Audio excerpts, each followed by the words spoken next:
buka aja ya teman-teman. Selamat malam, thank you banget malam ini join dengan kita. Ini sebenarnya seri topik ya, tema HRD kita yang sudah mungkin beberapa tema-tema sebelumnya ya, seperti saya tadi tulis di grup, ya kan. Pertama itu kita ada, tadi saya kasih cuplikan kan, Pak Nanang gitu ya.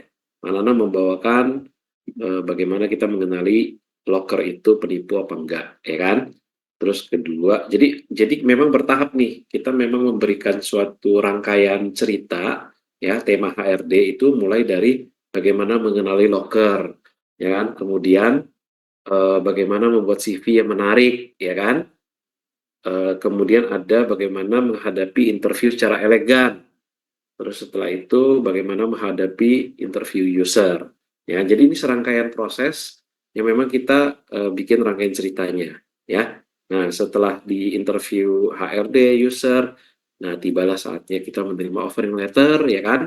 Dan yang malam ini Mbak Anis, seorang rekruter spesialis, ya, beliau bersedia untuk memberikan pencerahan dan ilmu kepada kita semua.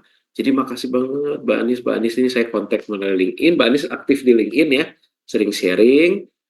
Jadi saya colek Mbak Anis, kita butuh ya diskusi, kita butuh pengetahuan mengenai offering letter apa saja. Tadi saya lihat sekilas PPT-nya itu bagus banget ya. Jadi teman-teman sih ya, kita ikuti rangkaian acara ini.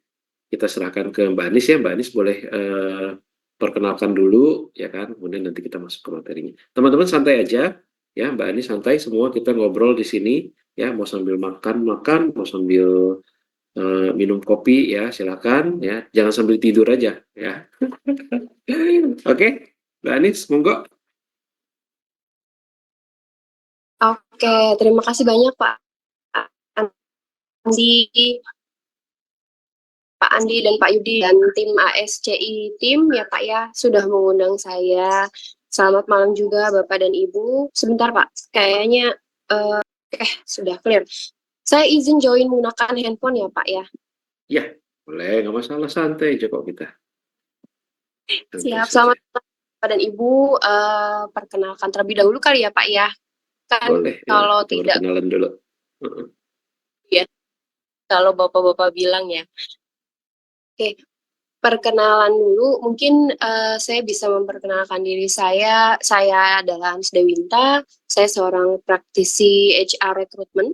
Saat ini saya bekerja di salah satu FMCG food di Indonesia. Kebetulan saya terjun di HR itu dari 2015, Pak, tapi nggak langsung ke rekrutmen memang.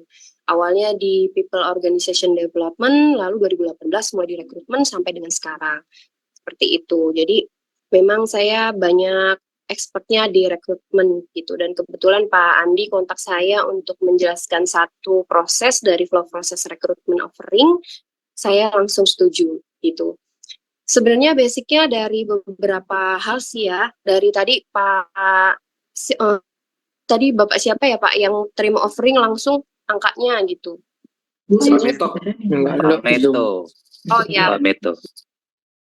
Sebenarnya dari case orang-orang sekitar saya juga, saya tadinya berpikir bahwa semua HR itu pasti menerangkan tentang flow prosesnya gitu ya, pasti menerangkan tentang offering letter itu harus apa, tapi ternyata memang ada beberapa perusahaan dan beberapa orang juga masih awam terkait dengan offering letter. Terus nego gaji tuh boleh enggak, nego gaji tuh di mananya gitu. Nah, dari situlah muncul saya membuat tulisan tentang offering letter, dan Pak saya lalu mengundang saya ke sini. Saya senang sekali bisa sharing, terutama sharing tentang pengetahuan yang saya miliki ya Pak ya, dari pengalaman-pengalaman saya. Begitu Pak Andi. Nanti mungkin bukan sharing ya Pak ya, lebih ke diskusi kali ya Pak ya. Nanti boleh kita diskusi.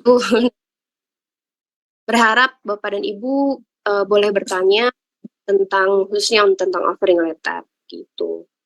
Itu Pak. Itu aja kenalannya ya. Pak. Akan mau berkenalan lebih lanjut mungkin bisa follow LinkedIn saya. Saya aktifnya di LinkedIn kebetulan. Nah, ya, kalau LinkedIn saya coba itu tadi saya ada buat postingan hari ini Pak Haji, Mbak Anis. Saya cek namanya itu nggak keluar. Nggak tahu Iya. Nggak kenapa. keluar ya? Iya. Oh. Jadi saya tulis biasa. Jadi nggak tag nama dengan ini ya, yang di LinkedIn ya jadinya. Itu. Nanti saya cek lagi ya Pak ya. Iya. Iya. Akunnya open juga untuk publik Pak. Mungkin karena temennya Pak Yudi ini banyak yang nama Anis kayaknya. Oh, Salah gitu. satunya Anis Baswedan kayaknya. yang open, yang baru-baru ini open to work juga dia. Kabarnya dia open to work juga. Ya kan nanti menyusul Bapak Jokowi. Iya betul Pak. Ya saya ada kok Pak Yudi, Anis Dewinta ya. Jadi teman-teman kalau ada yang mau follow, banyak banget pengetahuan yang bagus dari postingannya Mbak Anis ya. Silakan difoto. Silakan di follow. Ngantuk Pak Yudi. Oke. Thank you ya Mbak Anis. Sama-sama Pak. Saya udah jadiin co-host kalau ada yang bisa di-sharing.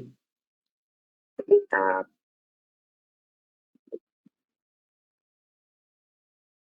Nah, itu lamarannya Pak. Oke, Pak Andi boleh minta bantuan dari Bapak sharing screen-nya Pak? Dari Oke. Boleh dari saya ya. Sebentar, kalau gitu saya download dulu dari sini. Saya belum download di laptop, sebentar. Download. Di udah hajatan nih Pak kebetulan. Soundnya sampai gitu ya Pak? Saya nggak dengar malahan. Enggak, di saya enggak ya? Di saya enggak. Saya nggak dengar loh. Tadi siapa tuh yang dengar? Kirain langsung jelas banget di situ. Soalnya soundnya ini Pak gede banget nih. Kurang Di gede berarti. saya sih sama sekali nggak ada suara. Iya, Aman makanya nih. kurang gede. Kurang gede, kita nggak dengar. Gede lagi. Sebentar, ini kok gini munculnya ya. Sebentar. Ini kurang cakep nih, sebentar. Nah, begini ya. Siap, terima kasih di. Oke, kita mulai aja ya Pak ya. Untuk diskusi kali ini, saya akan membawakan materi terkait dengan offering letter dalam proses rekrutmen. Nanti mungkin penjelasannya lebih umum pada offering letter itu seperti apa, di dalamnya harus bagaimana. Karena sebenarnya tidak ada peraturan offering letter itu harus bagaimana. Jadi pasti di setiap perusahaan itu akan berbeda-beda Pak. Tapi intinya harusnya offering letter yang ideal itu memiliki isi yang sama. Nanti saya akan coba jelaskan satu persatu. Mungkin next slide-nya Pak.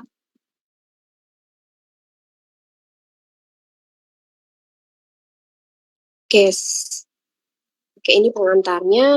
Sebenarnya offering letter itu apa? Tadi sudah Pak Andi mention di awal ya Pak ya. Pak, offering letter itu adalah salah satu proses dari rangkaian proses rekrutmen.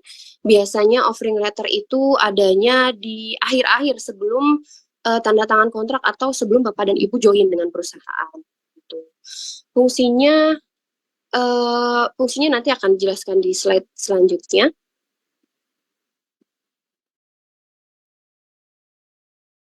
Oke, sudah dijelaskan. Sebenarnya offering letter itu pasti bentuknya adalah letter ya Pak, surat resmi. Biasanya harusnya berkop perusahaan resmi. Lalu nanti di dalamnya ada unsur-unsur yang memang terkait dengan Bapak Ibu sebagai kandidat ataupun sebagai calon karyawan. Offering letter adalah langkah awal sebelum tanda tangan kontrak yang resmi gitu. Tapi biasanya offering yang itu juga harus disisipi legalitas. Misalnya tanda tangannya itu harus ada materai berbayar. Boleh di slide next-nya.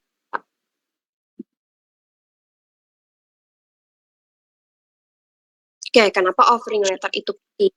Karena yang pertama adalah memberikan kejelasan mengenai apa yang diharapkan perusahaan dari kandidat. Itu dari POV kami. sebagai seorang HR. Yang kedua, membantu kandidat untuk memahami apa nantinya mereka akan mendapatkan apa di posisi yang mereka lamar atau di posisi yang mereka apply gitu ya.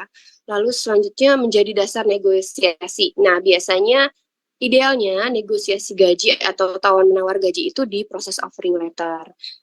Kalau misalkan tidak ada ataupun di skip offering letter ini, nanti ke depannya akan muncul banyak hal yang sepertinya tidak akan membuat Pak Ibu nyaman bekerja di suatu perusahaan, begitupun dengan perusahaan. Nanti bisa ada tuntutan-tuntutan di luar dari offering letter yang dituntut oleh karyawan, karena memang sebelumnya tidak ada offering letter atau tidak dituangkan dalam sebuah offering letter. Begitu.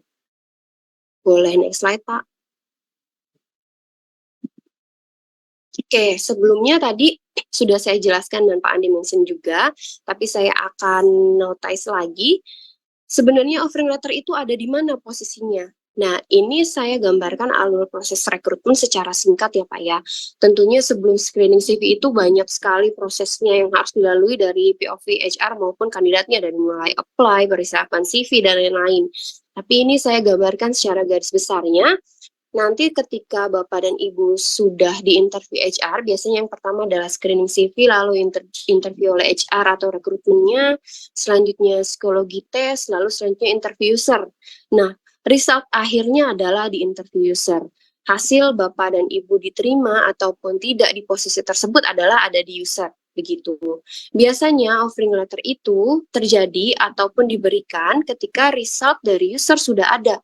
Artinya ketika Bapak dan Ibu sudah ditetapkan atau sudah dinyatakan oke nih, kita pilih kandidat ini untuk menempati posisi ini. Kami dari pihak HR akan menerbitkan offering letter itu, baik dalam pengirimannya baik dari email maupun WhatsApp. Itu nanti biasanya setiap perusahaan akan berbeda-beda ya Pak ya. Tapi intinya harusnya isi dari offering letter itu standarnya sama gitu. Nah, setelah offering letter lalu onboarding. Saya suka banget slide ini karena yang kita lakukan, kita lakukan di podcast sudah benar, ya kan? CV, interview HR, interview user, offering letter. Nanti kita akan ada topik onboarding juga. Jadi pas saya lihat ini, wah ini benar. Walaupun kita bukan orang HR, tapi ternyata sudah sepemahaman nih dengan orang HR. Jadi ini mengkonfirmasi. Jadi thank you banget Mbak Anis. Ya. Ya, kira-kira seperti itu Bapak dan Ibu untuk alur proses rekrutmennya. Karena sebenarnya di orang-orang sekitar saya juga sering nanya sih Pak, habis ini gue diapain gitu, habis ini saya diapain gitu, habis ini ngapain lagi. Nah, kalau saya pribadi biasanya saya menjelaskan kepada kandidat saya gambaran nanti Bapak dan Ibu rekrutmen di perusahaan kami itu seperti apa sampai dengan nanti onboarding. Tapi memang mungkin ada beberapa rekan ataupun mungkin dari kandidatnya sendiri yang tidak ngeh gitu ya Pak ya, ataupun yang tidak menyimak penjelasan dari rekrutmennya. Jadi saya terangkan kembali kira-kira seperti ini alur secara umum proses rekrutmen gitu Pak. Boleh Ya, next slide Pak. Memang harus dijelaskan nextnya apa lagi, karena kandidat itu paling takut sama bahasa ini loh Mbak Anis. Tunggu Apa 2 tuh? minggu ya. Tunggu 2 minggu ya, itu bahaya banget. Ya. Oke. Boleh kita lanjut Pak? Ya. Mungkin nanti Mbak Anis bantu kasih tahu kita juga ya apa artinya tunggu 2 minggu ya. Oke, kita kembali lagi ke offering letter. Fungsinya tadi sudah saya jelaskan sedikit di menunjukkan komitmen perusahaan untuk merekrut kandidat secara resmi. Artinya kalau misalkan dari bahasa kitanya itu ada ini ya Pak ya. Jadi kandidat itu dispesialkan gitu, maksudnya dibuat secara resmi karena kita tidak asal-asalan aja merekrut kandidat. Takutnya kalau tidak resmi ataupun tidak dituangkan dalam sebuah offering letter, khawatirnya kandidat pun berpikir ini selain saya ada nggak ya kandidat lain gitu. Takutnya seperti itu. Nah, dengan diberikan offering letter yang resmi dengan nomor skop surat perusahaan, dengan assignment langsung dari HR manager ataupun HR direkturnya, jadi itu memang dari POV si kandidat dia merasa memang perusahaannya itu kredibel gitu ya Pak ya. Yang pertama mungkin itu, yang kedua menjadi kesepakatan. Ya. Ada yang bocor ya? Pak Yudi, tolong di mute kalau ada yang bocor. Ya. Saya cek. Enggak. Lanjut, Mbak Anis.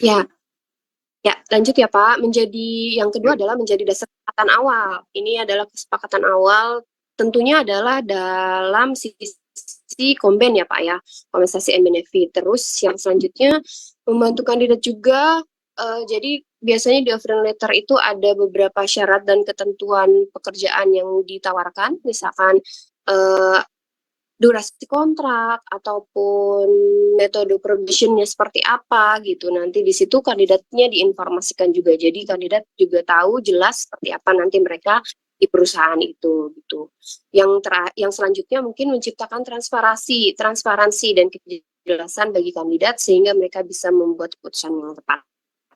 Betul sekali. Menurut saya dari POV HR ataupun perusahaan, offering letter ini salah satunya itu di dunia saya, menurut saya ini adalah satu iklan yang bisa menarik orang-orang ke perusahaan kami gitu, yang bisa membangun minat orang-orang ke perusahaan kami, salah satunya dari offering letternya tentunya.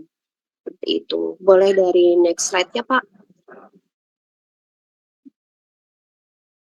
Oke, nah komponen apa saja yang harus dalam offering letter? Tadi saya sempat mention di awal, karena offering letter ini biasanya bersifat dinamis ya Pak ya. Tidak ada peraturan bakunya harus seperti apa. Tentunya itu terserah si perusahaannya akan membentuk offering letter itu seperti apa, tapi harusnya dalam sebuah offering letter itu komponen utamanya ada hal-hal ini. Yang pertama tentunya informasi kandidat untuk memang menjaga eksklusivitas ataupun memang offering letter itu ditujukan hanya untuk si kandidat tersebut gitu.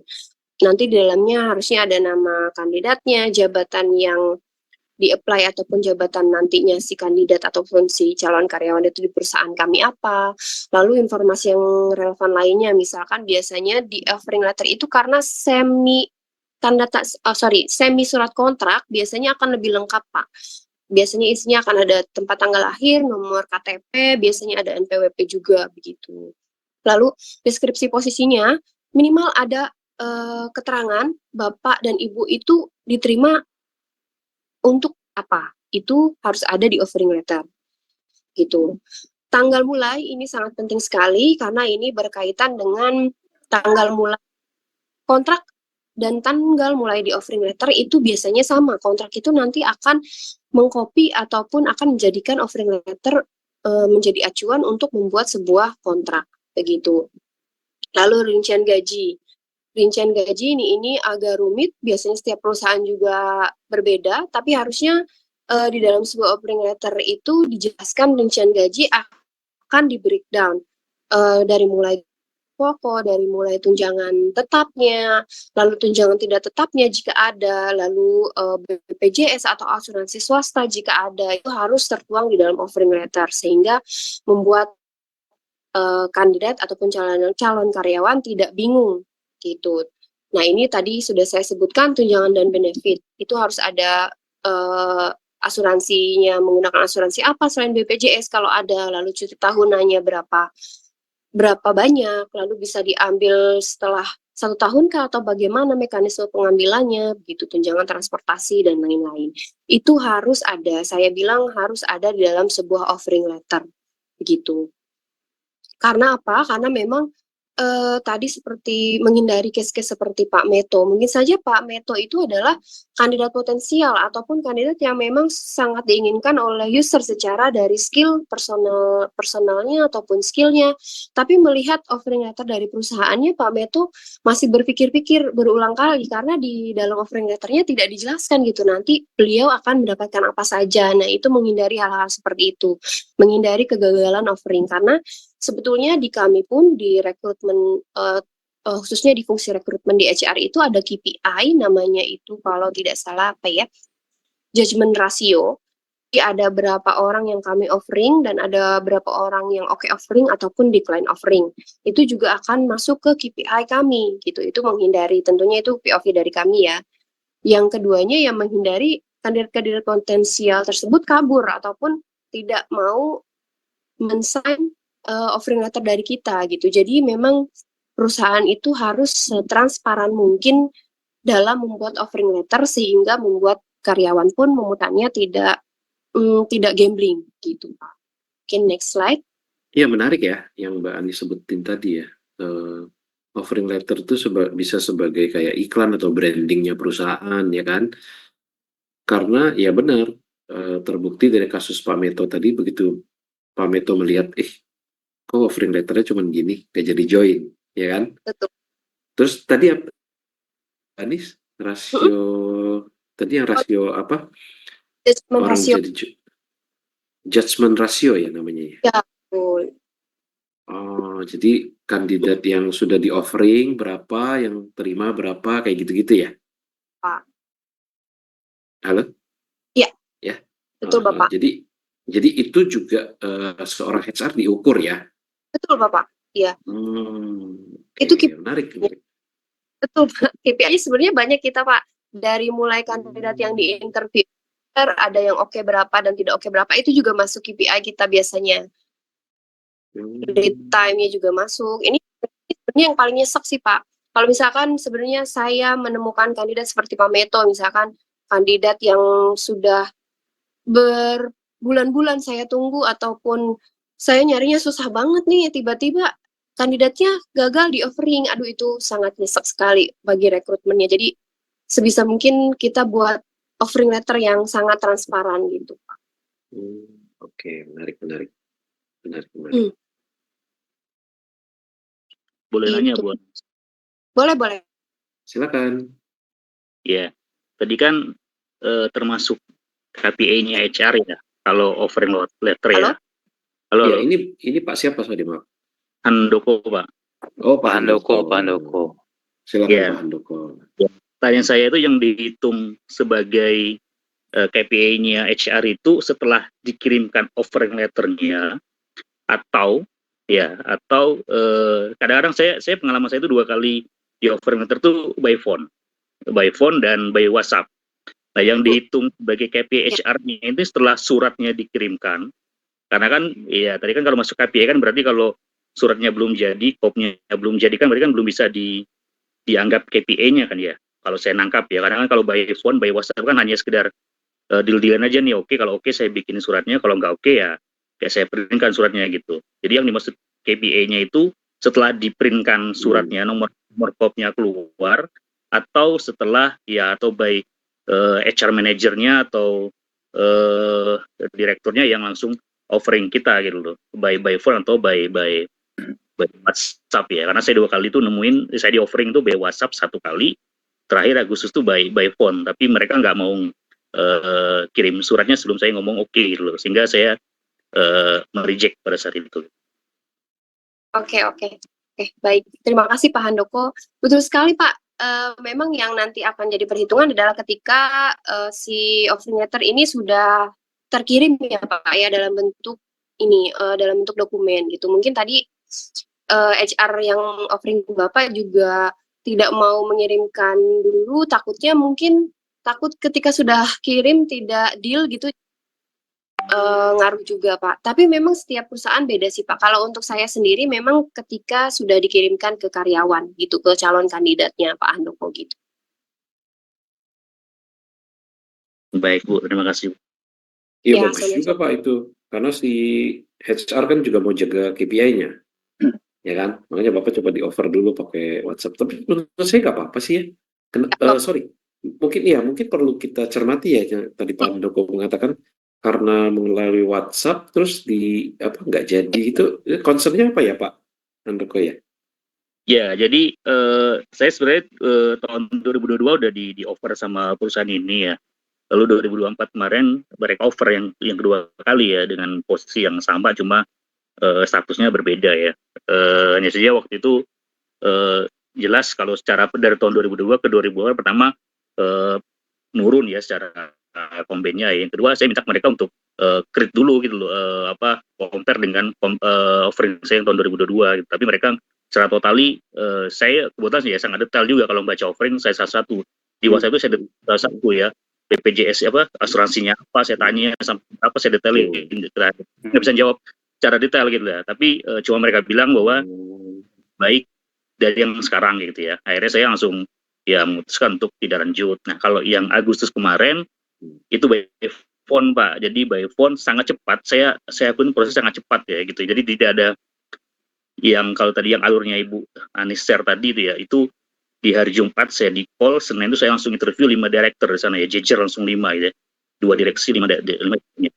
Dan habis makan siang itu saya ingat saya langsung di offering di tempat gitu ya. Di tempat tapi mereka tidak mau menuliskan angkanya berapa di kertas putih, karena waktu saya nyodorin kertas putih HPS A4, saya minta mereka tulisin basicnya berapa, ini berapa, tapi mereka nggak mau menuliskan kayak gitu, karena kalau kita yang sudah berpengalaman biasanya saya minta coba tulis angkanya berapa supaya kita hitung totali. Karena kalau kita ngelihat angkanya besar per bulan tuh belum tentu per tahunnya. Setuju. Kan gitu ya. Nah akhirnya mereka sempat call buat saya esok harinya. Nah hari ke Rabu itu saya ditelepon ya jelasin sama gitu, sama cuma mereka khawatirnya saya takutnya di counter-offer sama perusahaan saya sekarang gitu ya. Tapi kalau saya pribadi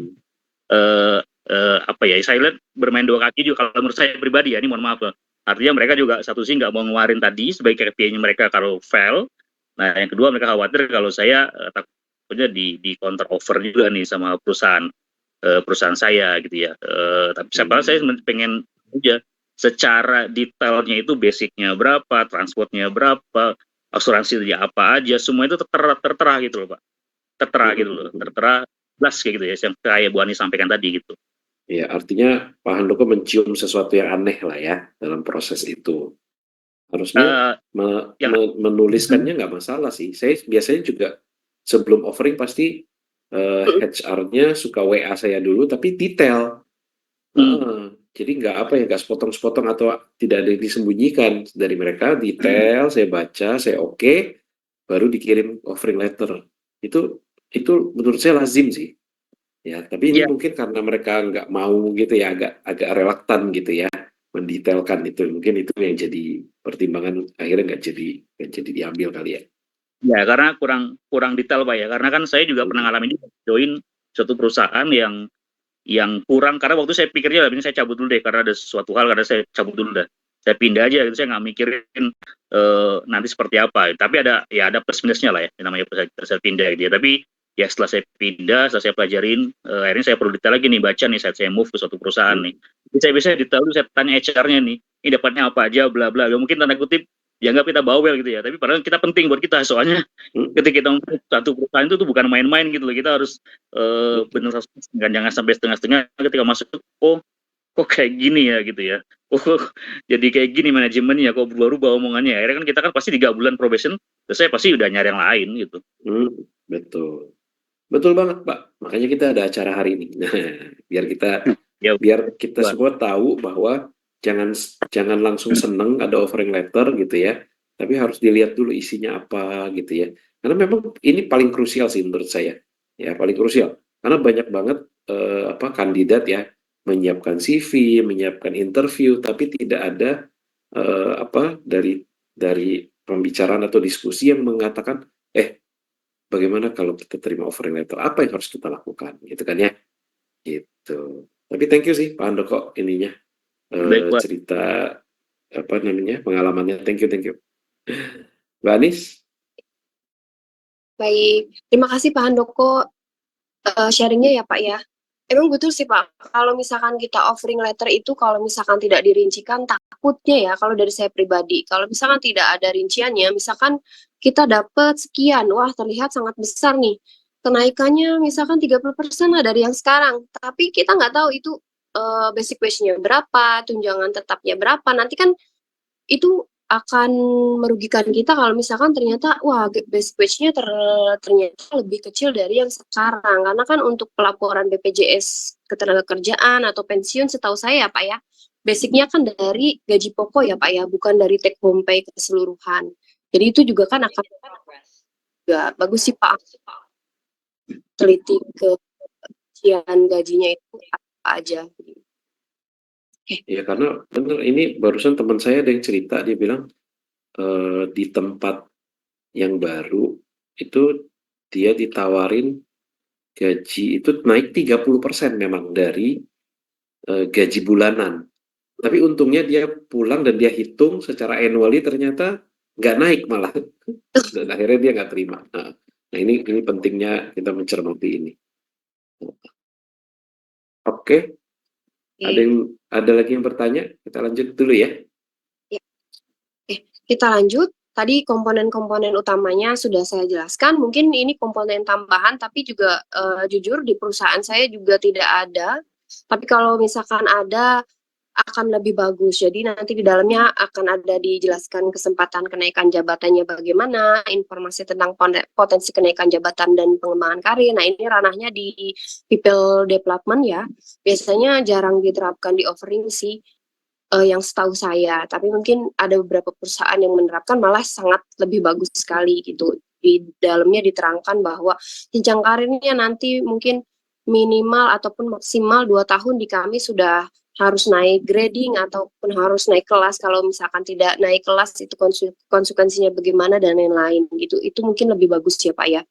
Tapi itu memang ranahnya di people development. Lalu selanjutnya kebijakan pengunduran dirinya. Nah, kalau di sini di perusahaan saya kebetulan ada nih. Nanti syarat-syarat jika kandidat ini mengakhiri hubungan kerja itu seperti apa? Misalkan di perusahaan kami jika ingin mengundurkan diri itu two man notice atau one man notice itu di perusahaan saya sudah disebutkan di dalam offering letternya. Lalu kode etik dan budaya perusahaan, kebetulan di perusahaan saya sudah mencantumkan, jadi mereka itu mengirimkan kode etik dan budaya perusahaan. Nanti akan ada penandatanganan persetujuan tentang serikat dan lain-lain itu dilampirkan juga Pak di offering gitu. Jadi diinformasikan bahwa kita kerjasama dengan serikat apa saja ataupun kita tidak boleh kerjasama dengan serikat mana saja itu nanti dilampirkan. Mungkin contohnya seperti itu yang bisa saya jelaskan. Lalu selanjutnya pernyataan kebijakan perusahaan termasuk kebijakan terkait kesehatan, keselamatan, dan kebijakan kerja jarak jauh. Ini juga tidak ada sih kebetulan di perusahaan saya. Mungkin ini ranahnya lebih jauh lagi ya Pak ya, tentang kebijakan kerja jarak jauh juga. Tapi kalau misalkan ada lebih baik gitu. Mungkin di perusahaan lain ada komponen-komponen tambahannya itu malah lebih baik. Kalau di perusahaan saya saat ini memang belum ada tambahan-tambahan, semuanya tidak lengkap gitu Pak. Mungkin next slide Pak. Ya ini sih kalau ada kode etik sih udah lengkap banget sih ya. Betul. Ya di saya kebetulan ada Pak. Nah ini dia mungkin sedikit tips dari saya untuk mengevaluasi offering letter. Tadi opening dari Pak Andi itu saya setuju sekali. Memang biasanya kalau orang dapat offering letter tuh seringnya bias ya Pak ya. Bias gitu. Seneng apalagi misalkan lihat angkanya wah ternyata besar ya gitu, ternyata besar tanpa dihitung lagi kan gitu, terus di bawah pengaruh kebahagiaan yang terlalu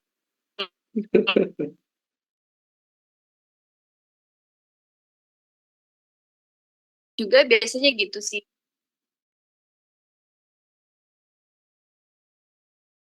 Diteliti lagi gitu.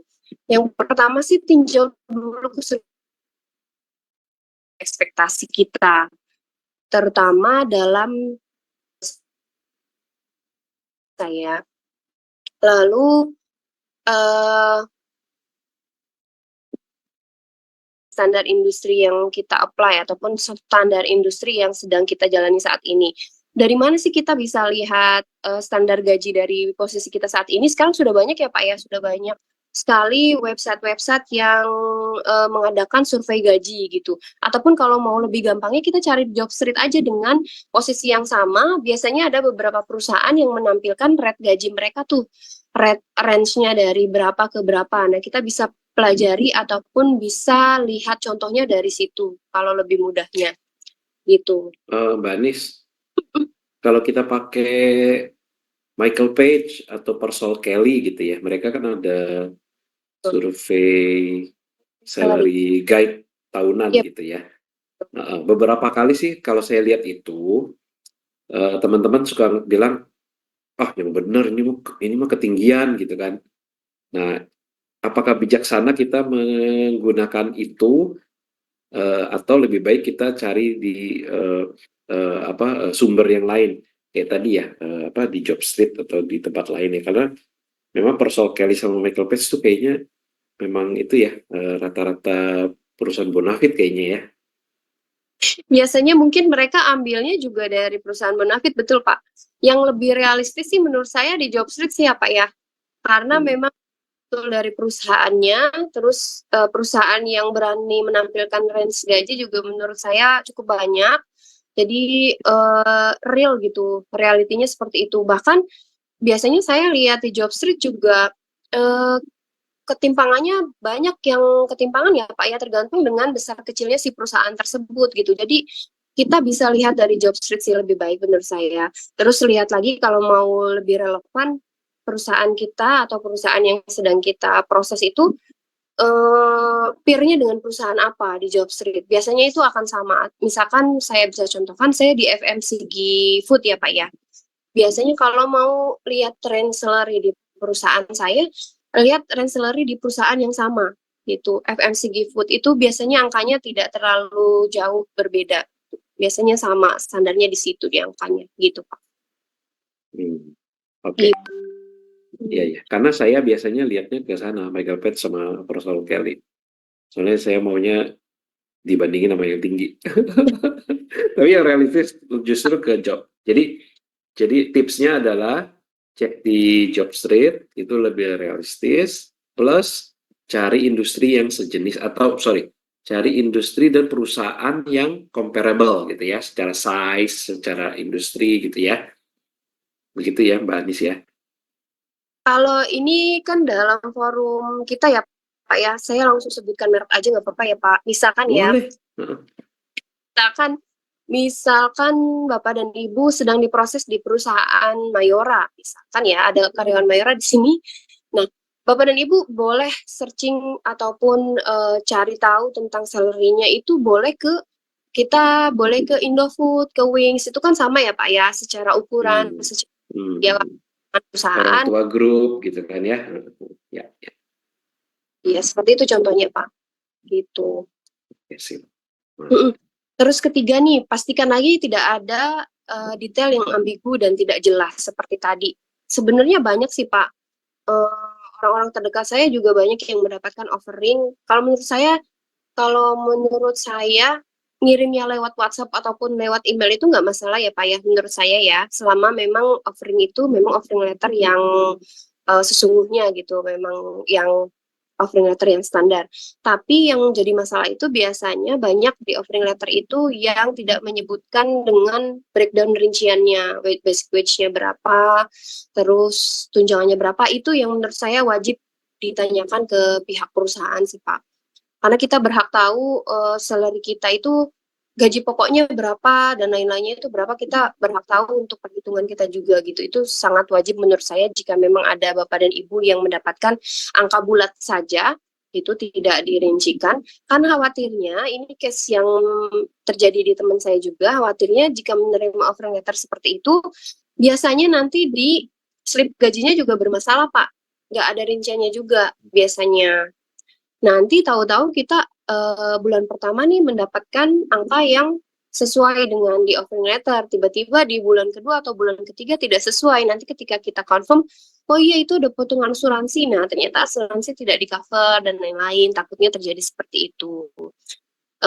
Kita nggak apa-apa, saya sekali lagi menekankan ke teman-teman saya di LinkedIn, nggak apa-apa banget kita itu sebagai seorang kandidat itu punya hak untuk bertanya, tidak akan mendapatkan cap jelek ataupun cap aduh banyak banget tanya nih ataupun rebel dari HR, itu tidak. Saya sendiri sebagai HR saya tidak akan mencap kandidat itu banyak nanya kalau Bapak dan Ibu banyak bertanya tentang prosesnya gitu. Jangan takut, kita punya hak untuk bertanya. Maksudnya selama ini kan kebanyakan melihat proses rekrutmen itu hal yang ini ya Pak ya.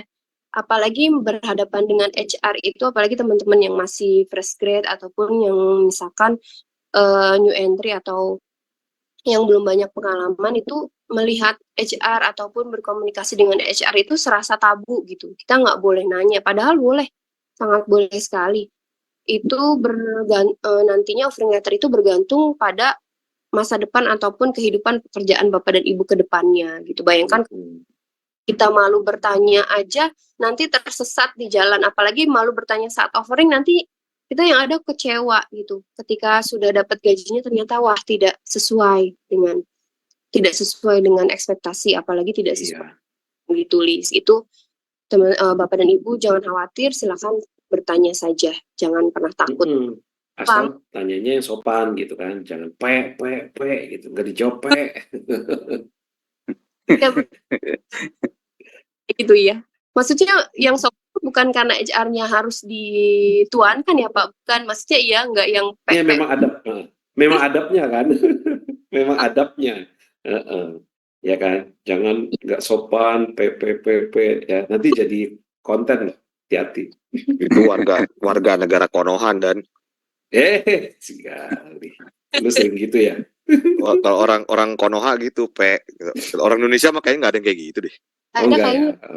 Aduh, Alhamdulillah. Ada yang mau tanya nih, Pak Haji, ya, Mbak Anis. ada yang Mbak Juwita open mic ya. Silakan tanya ke Mbak Anisnya. Mbak Juwita.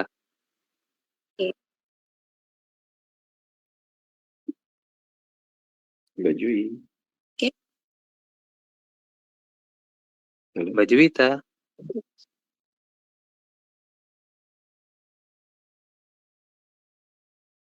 Halo. Ya, kita skip dulu kalau gitu. Nggak jadi Ya Pak Haji.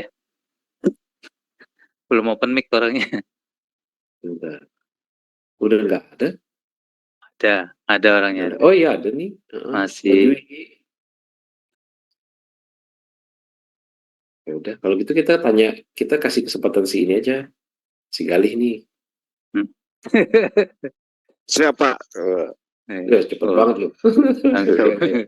Soalnya berhubungan sama dengan saya punya yang kerjain sekarang, Pak. Oke. Boleh Pak, nanya Pak? Silakan. Ya, oke, baik. Selamat malam Bapak Ibu, para komandan Jatayu, Pak Chandra, Pak Yudi, Pak Tama, dan Bu siapa ya? Saya Ibu baru Anis. Oh, Bu Anis, iya. Bukan Bos Wedan kan, Pak? Bukan Pak. Oh iya, oke. Nggak berani, takutnya ada hubungannya juga. Oh iya. Maaf. Ya. Malam Bu Anis. Malam Pak. Iya, itu tadi pertanyaannya yang sudah saya kasih di kolom chat. Jadi kan apakah memang perusahaan startup itu harus setting gaji tinggi ya supaya jadi pemancing gitu orang-orang untuk apply? Karena gini, kebetulan kan saya juga mungkin bisa dikategorikan startup juga ya, perusahaan baru bergerak sebagai distributor oli gitu, oli mobil, dan yang kedua juga di transportasi juga, di ekspedisi. Dan baru berjalan setahunan lah untuk dua perusahaan itu. Nah, memang kami masih mengkategorikan perusahaan baru dan startup juga menggunakan teknologi yang ada. Terus dan ketika offering itu, kita orang-orang banyak yang masuk, terutama untuk teman-teman yang melamar menjadi sales gitu. Mereka langsung kayak kecewa gitu ketika offering saya kasih dengan jumlah angka sekian yang didapatkan gitu tiap bulannya.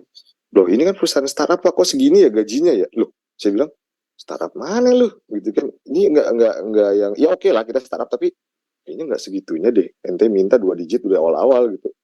Tapi kan apa menjadi kebiasaan atau menjadi diaminin secara jamaah gitu. Oh, kalau startup tuh harus yang di atas UMR-nya 2 kali gitu. Katakan misalnya Jakarta 4,5 juta gitu, jadi 9 juta.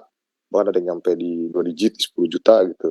Jadi agak kesulitan di saya pribadi gitu untuk ketika meng-hire anak-anak ini. Kemarin mereka menyangkanya, wah harusnya gajinya segini nih, harusnya gaji segini gitu. Jadi mereka udah kayak, oh maaf deh nggak jadi, oh, nggak jadi. Padahal itu potensi banget sih. Nah, kira-kira seperti itu, Bu Anis, pertanyaan Oke. saya. Baik, Pak Terima Gali, terima kasih pertanyaannya. Mungkin saya coba diskusi aja ya, Pak, karena memang saya tidak ada background di startup, tapi mungkin saya coba sharing tentang sudut pandang dari pengalaman saya sih ya, kalau saya jadi apply-nya. Sebenarnya gaji itu tidak selalu menjadi iklan ya Pak ya untuk sebuah perusahaan ya, tentunya ada hal lain, misalkan dari kesejahteraannya memang balik lagi ke gaji ya Pak, tapi maksudnya kesejahteraan, kultur perusahaannya gimana, budaya perusahaannya itu juga bisa jadi. Tapi kenapa memang anak-anak sekarang melihat startup itu biasanya lebih besar gajinya, karena mungkin mereka berpikirnya startup itu mereka belum tahu nih umur ataupun lifetime si perusahaannya itu sampai mana gitu. Jadi mereka belum bisa memastikan mereka itu bisa settle tidak di perusahaan tersebut. Mungkin itu Pak salah satunya kenapa generasi-generasi sekarang melihat startup itu biasanya gajinya besar. Padahal kan nggak selalu kan ya Pak ya. Menurut saya sih itu sih Pak, kalau dari sudut pandang kandidat. Nah kalau dari Bapak sendiri, sebenarnya tidak harus mengikuti itu Pak. Karena kan memang kalau untuk salary itu ada struktur salary-nya ya Pak ya, ada rumusan-rumusannya juga. Jadi kalau misalkan kita asal menentukan misalkan agar mendapatkan kandidat yang banyak ataupun kandidat yang berpotensi, kita gaji dia 2 kali lipat ataupun 3 kali lipat ataupun sebanyak-banyaknya ada di luar dari budget perusahaan, itu malah nantinya akan mengganggu operasional perusahaan nggak sih Pak? Gitu kan ya sebenarnya. Jadi Kalau saya melihat dari tadi yang Bu Anis dijabarkan tadi di presentasi gitu ya, untuk komponen-komponennya jelas kita kasih tahu, bahkan justru malah saya menanggung untuk kayak seperti BPJS dan pajak-pajak gitu, jadi ya dapat sekian ya after tax and deduction. Harusnya mereka bersyukur gitu dengan keadaan, harusnya ya kalau saya pribadi gitu melihat as a one of owner company gitu, jadi nggak kayak deduction lumayan lo gede lo buat kalian misalnya, ya oke saya buka aja untuk anak yang masuk di saya itu sekitar 7,5 itu udah after tax and deduction, jadi BPJS dan tax itu udah bisa dibayarin oleh perusahaan saya gitu, karena waktu kebetulan memang saya udah pindah-pindah di MNC Pak, di tempat kerjanya, karena mereka selalu bayar, mereka mengerti tax sama apa namanya deduction yang lain seperti BPJS itu kan terlalu besar ya di kita gitu, walaupun memang ntar jadi Rubicon di tempat yang lain gitu teks kita, nggak tahu ya gitu ya, mungkin sih mungkin oh sorry itu negara Konoha bukan di kita, sorry jadi kita memberikan apa ya, semacam goodwill untuk tax dan deductionnya itu kita bayarin gitu, jadi saya sekitar 7,5 juta itu untuk gajinya, dan itu di luar insentif bla bla bla, mereka bisa dapetin sekitar 9,5 atau 10 bahkan sesuai dari performance. Nah mereka melihatnya, wah nggak bisa dong Pak bla bla bla bla seperti itu. Loh kok negosiasinya seperti itu gitu, karena mereka tetap punya pikiran startup tuh harusnya gede, startup tuh harus 2 digit, startup harus sekian itu. Dan itu ketika melihat background pekerjaan sebelumnya di CV-nya itu memang mereka selalu berpindah-pindah startup gitu, dan itu menjadi kesulitan sih buat saya. Dan apa ya, agak sulit ya sekarang, makanya saya langsung bertanya seperti itu, apakah HR di startup selalu melakukan itu gitu sebagai pemancing supaya mereka mau masuk, jadi susah nih nyari orang gitu loh Pak, Bu. ya, tadinya saya sebelum Bapak sebutkan di CV-nya itu banyak pindah-pindah startup, tadinya saya mau bilang kalau mungkin kandidatnya kebanyakan nonton drakor, ternyata kandidatnya memang udah banyak di startup ya Pak ya. Mungkin ya. Menurut saya sih itu sudah Jadi Pak, kalau di manufacturing itu malah sudah sangat besar ya Pak untuk ya Pak ya. Kebetulan saya di distributor sih, saya menjadi distributor, Ya. distributor salah satu oli dan satunya lagi Iya. untuk transportasi. Dan gede maksud loh saya, itu gajinya Gali. iya Pak, Yang masih nganggur kamar aja ke Gali lah. Pak Gali. Itu. karena saya tahu Pak untuk deduction itu lumayan ya Pak, kalau saya pernah hitung kalau nggak salah ya, mohon maaf Itu kalau net ya? salah. Yang itu 7,5 Udah tadi net. udah net ya? Udah net Pak, udah net. Itu udah Oh, itu termasuk gaji. gaji, transport, allowance transport, makan, pulsa, ya itu. Sama sewa motornya mereka Pak. Jadi ada kita kan sales itu pasti keliling gitu, dan jadi kita belum menyediakan transportasi mobil atau motor operasional buat di perusahaan, tapi cuman ada motor ada, ya udah kita sewa ya sebulan sekian ratus ribu sampai sejuta gitu. Ya hitung-hitung Iya, jadi mereka inilah Pak ya, servis motor gitu ya. kalau kita Untuk ngomong itu. soal startup, ya menurut saya nih ya, saya juga bukan ahlinya sih. Ya, tapi yang saya lihat yang ada di lapangan sekarang tuh ada startup yang startup kebanyakan duit, ya. Unicorn Jadi ya Pak. dapat belum unicorn juga, banyak startup yang belum ya? belum unicorn, tapi dapat banyak invest gede, dia bingung duitnya mau diapain, akhirnya gaji orang gajinya gede-gede, ya kan. Tapi ada juga startup yang seperti kalian ini mungkin yang permodalannya saya nggak bilang kecil tapi mungkin ngepas gitu kan ya. Iya. Nah, justru yang seperti ini yang biasanya lebih sustain, ya kan? Karena dari awal sudah melihat cost dan benefit dan profit. Kalau yang startup yang kebanyakan duit dari investor itu nggak ngelihat profit duluan di awal gitu kan ya. Nah itu dua. Tapi oke, kita nggak bahas itu malam ini. Tapi mungkin itu ya. Jadi mungkin yang Galih bisa counter ke mereka adalah ya terserah kalian sih. Kalian mau long term apa enggak gitu kan. Iya, maksud saya adalah merusak harga pasaran Pak. Jadi Pak yang terjadi sekarang memang seperti gitu. memang seperti itu. Namanya juga disruption, ya kan? Mereka kan disruptor gitu loh. Memang rusak. Nah Ya itu kan? dari sisi HR nih, dari sisi Bu Anis gitu, apakah itu menjadi hal lazim gitu atau gimana ya? Karena saya masih belum dapat jawaban untuk mengkonternya mereka sih. Oke. Mungkin kalau saya kan sama sekali tidak ada pengalaman di startup ya Pak. Tadi saya dengar penjelasan dari Pak Andi benar make sense seperti itu. Tapi mungkin kalau saya bisa menyarankan, mungkin Bapak carinya tidak yang dari startup Pak. Kalau dari manufacturing malah sales-salesnya jauh di bawah itu Pak. Dan yang masuk itu semua Bu, gimana Pak? masalahnya yang masuk itu semua rata-rata dari startup. Itu pahitnya sih gitu. Ya oke lah itu nanti. Makanya di lowongan kerja itu tidak untuk karyawan ex startup gitu. Waduh, berat bos, berat itu. Oke. Thank you. Ya. Mungkin nanti bisa share lagi.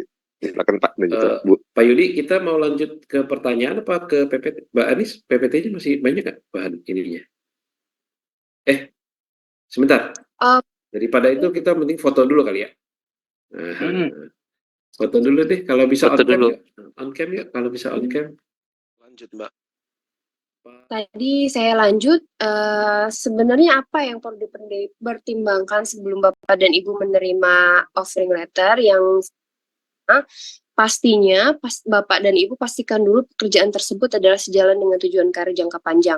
Tentunya memang ketika kita sudah melamar ataupun memutuskan mengapply kepada satu posisi, kita sudah yakin ya kalau misalkan posisi tersebut akan menjadi jenjang karir kita ke depannya gitu. Yang perlu dipastikan adalah yang pertama itu. Yang kedua, tinjau kembali apakah lingkungan kerja dan budaya perusahaan sesuai dengan nilai pribadi. Nah, ini memang mencari tahunya agak sulit ya. Tapi mungkin Bapak dan Ibu bisa lihat dulu branding si perusahaan tersebut bagaimana. Kalau saya pribadi bisa menyarankan, kalau melihat lingkungan kerja dan budayanya itu dari mana sih? Sebenarnya kalau kita nanya ke HR-nya, pasti yang akan dijawab itu yang bagus-bagusnya aja. Pasti bilangnya di kita baik, di kita begini begitu, pasti begitu ya. Karena kan prinsipnya memang HR itu seperti sales ya Pak ya. Tapi Bapak dan Ibu bisa juga mencari tahu. Yang pertama, mungkin Bapak dan Ibu bisa mencari tahu dari website mereka ataupun dari Google mereka. Terus Bapak dan Ibu juga bisa cari tahu di LinkedIn. Mungkin bisa connection dulu dengan orang yang memang bekerja di perusahaan tersebut, bisa konfirmasi itu tidak dipermasalahkan ataupun tidak menjadi satu pelanggaran ya, bisa boleh dikonfirmasi jika di perusahaan Bapak dan Ibu itu budayanya seperti apa, begitu. Apakah Bapak dan Ibu merekomendasikan bekerja di perusahaan Bapak dan Ibu, misalkan seperti itu, macam-macam. Itu Bapak Nah, dan Ibu. ini yang sering terjadi, ini yang sering terjadi di WhatsApp grup kita nih, Mbak Anis. Begitu. Kalau di WhatsApp grup kita tuh suka tiba-tiba ada yang anggota yang nanya, Bapak Ibu ada yang kerja atau pernah kerja di perusahaan ini enggak gitu, karena saya besok mau interview. Nah, nanti itu pada jawab tuh, oh iya Pak, saya pernah Pak, ini nanti Bapak interviewnya sama siapa gitu. Nanti kita saling saling bantu ya, saling sharing, saling memperkaya pengetahuan kita sih. Kalau di grup kita begitu. Jadi itu budaya yang bagus ya sebenarnya ya, untuk saling sharing itu tentang perusahaan ini, apakah budayanya bagus apa enggak gitu ya. Iya betul.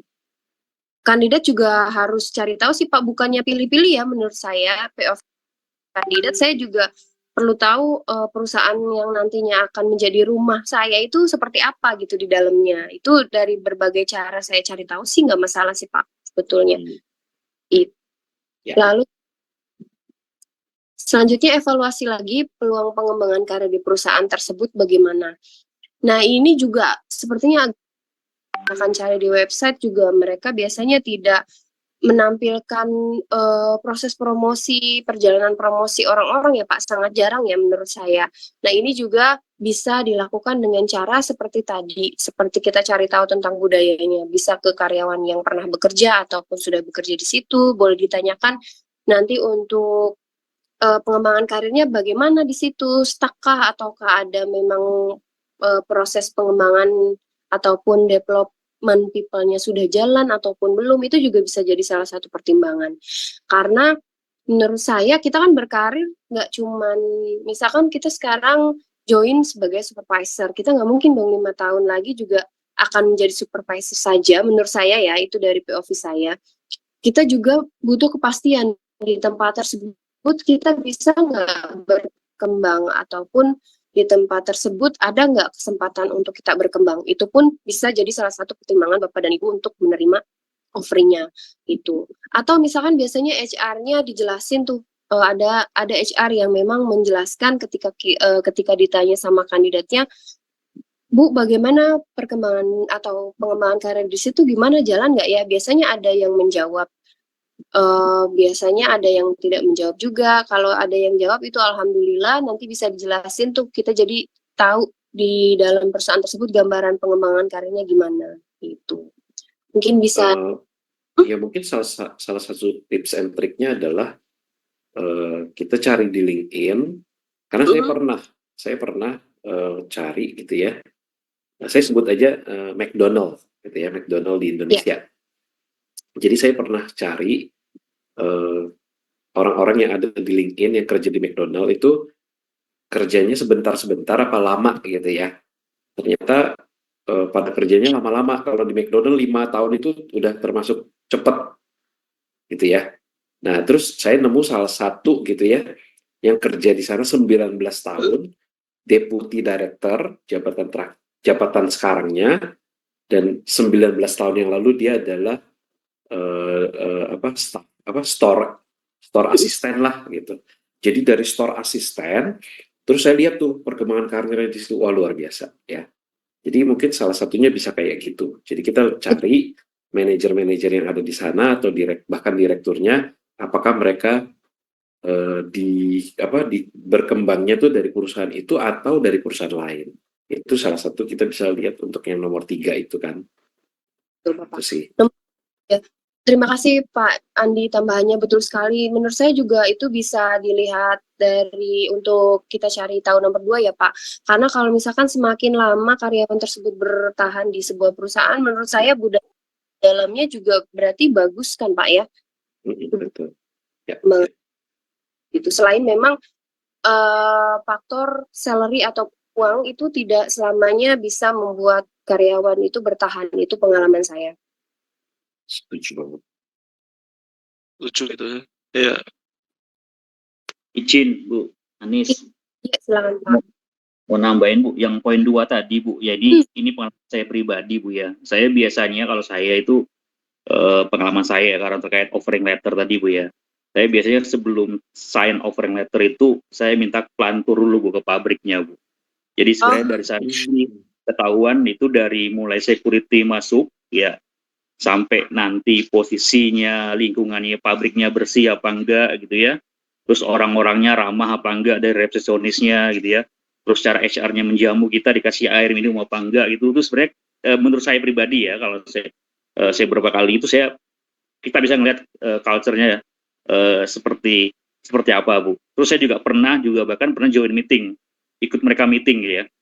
Sebelum saya stand over ini saya ikut meeting. Saya pengen lihat mereka meeting ini bahasanya nih manusia atau bahasa maki-maki isinya kalau meeting. Iya, biasanya kayak gitu kan kalau production sama engineering kan kayak gitu tuh. Dosanya siapa gitu, lempar-lemparan dosa. Ya, saya pengen tahu aja gitu karakter kan bisa dilihat pada saat mereka meeting ya atau pada saat kita bertamu ke mereka tuh ya sangat kelihatan lah untuk yang poin 2 ini Bu. Itu kalau saya ya. Ya mungkin bisa teman-teman kalau misalnya yang over letter ya minta pelantur dulu. Memang kadang-kadang kita tanya sama HR tuh jawabannya bagus-bagus Bu.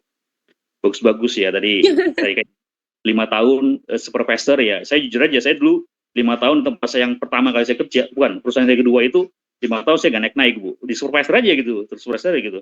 Karena kita punya job kelas Bu ya. Jadi supervisor tuh punya job kelasnya mungkin level 10 sampai level 16. Kita nggak tahu kapan kita naik. Jujur aja, yang tahu tuh sebenarnya cuma user Bu. Yang tahu itu. HR hanya memproses aja sebenarnya Bu. Memproses naik, di blast emailnya selesai gitu ya. Usernya tergantung usernya kalau menurut saya pribadi ya, pengalaman saya gitu ya. Tapi kalau terkait poin 2 itu lebih baik kita minta pelantur dulu supaya kita nggak menyesal sebelum menandatanganin ya. Karena kalau udah tandatanganin ya udah tahu gajinya cocok, tahu lingkungannya cocok ya.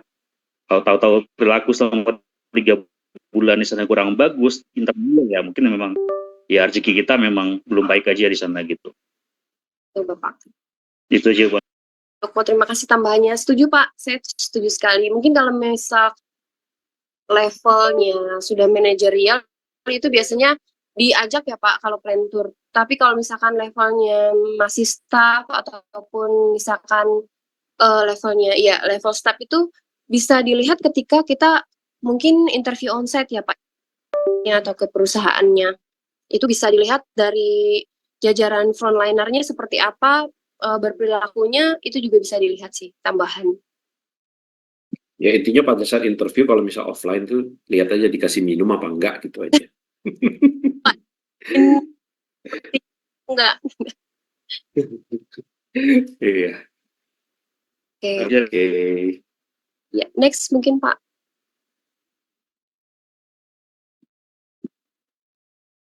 Oke, ini yang selanjutnya adalah bagaimana caranya menanyakan klarifikasi atau klarifikasi ini mungkin apa ya?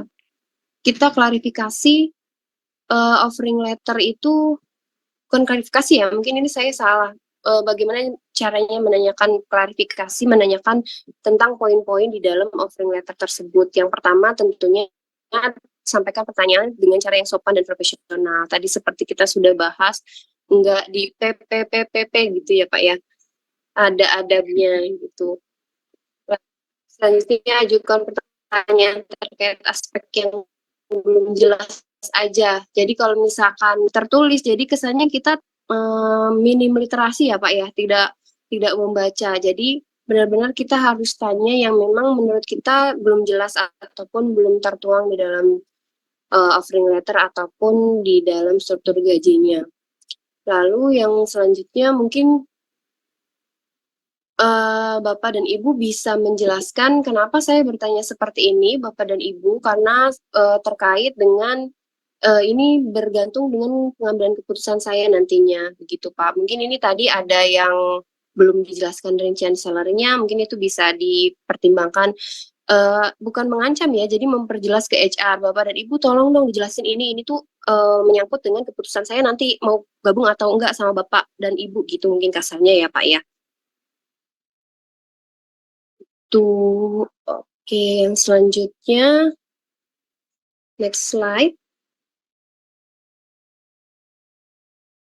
Nah, cara negosiasi offering letter. Nah, ini sering banyak dibahas biasanya di forum-forum LinkedIn ada yang bicara, Bu boleh nggak sih sebenarnya kita nego gaji ketika interview awal gitu.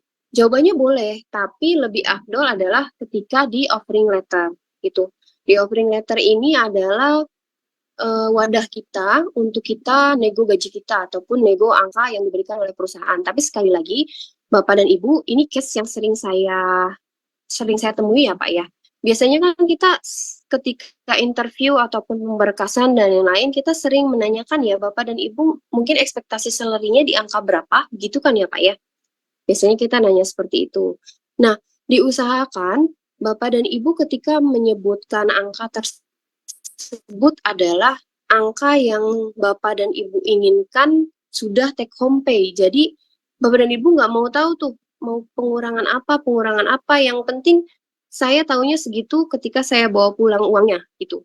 Kenapa? Karena kalau Bapak dan Ibu sudah menyebutkan angka tersebut sebagai take home pay, nanti dari HR pun akan menyesuaikan, biasanya ya kalau di saya, dari kami akan menyesuaikan ekspektasi Bapak dan Ibunya tuh berapa sampai dengan menjadi take home pay gitu. Jadi nanti kebetulan di perusahaan kami itu net Pak gajinya, jadi untuk pajak, BPJS dan asuransi itu dan lain-lain sudah dibayarkan oleh perusahaan. Jadi nanti yang akan diberikan angkanya adalah take home pay dari si karyawan tersebut. Nah, jadi itu akan lebih memudahkan kedua belah pihak tuh Pak, meminimalisir kecewanya kandidat terkait dengan offering letter begitu.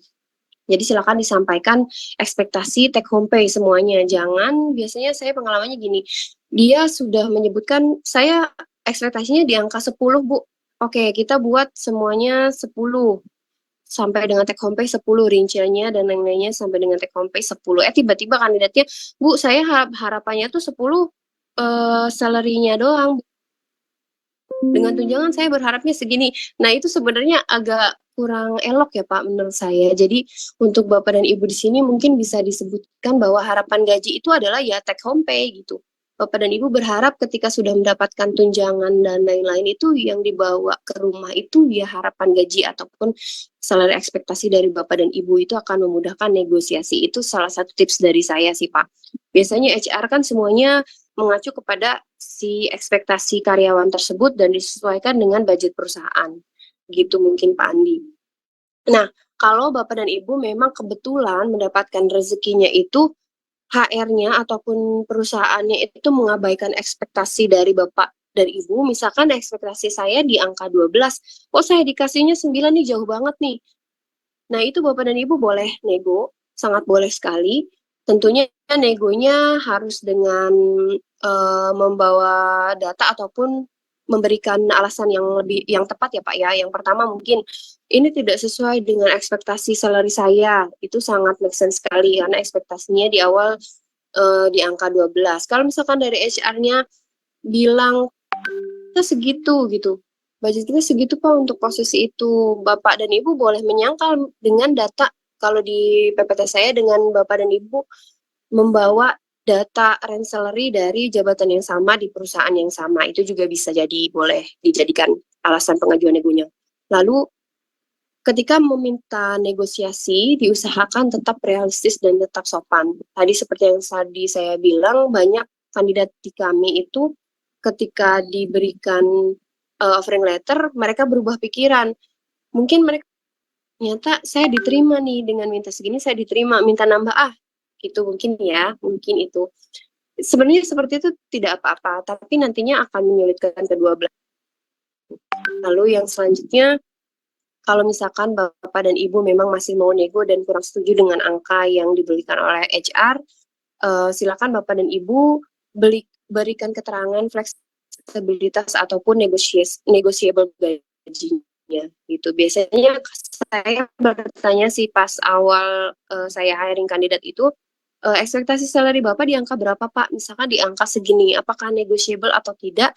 Nah, kalau misalkan Bapak dan Ibu masih negotiable ataupun masih nggak apa-apa nih di bawah segitu, boleh disampaikan, atau kan Bapak dan Ibu sudah tidak mau, itu sudah net permintaan dari saya ataupun harapan saya ya sudah segitu, itu boleh disampaikan. Sangat open sekali.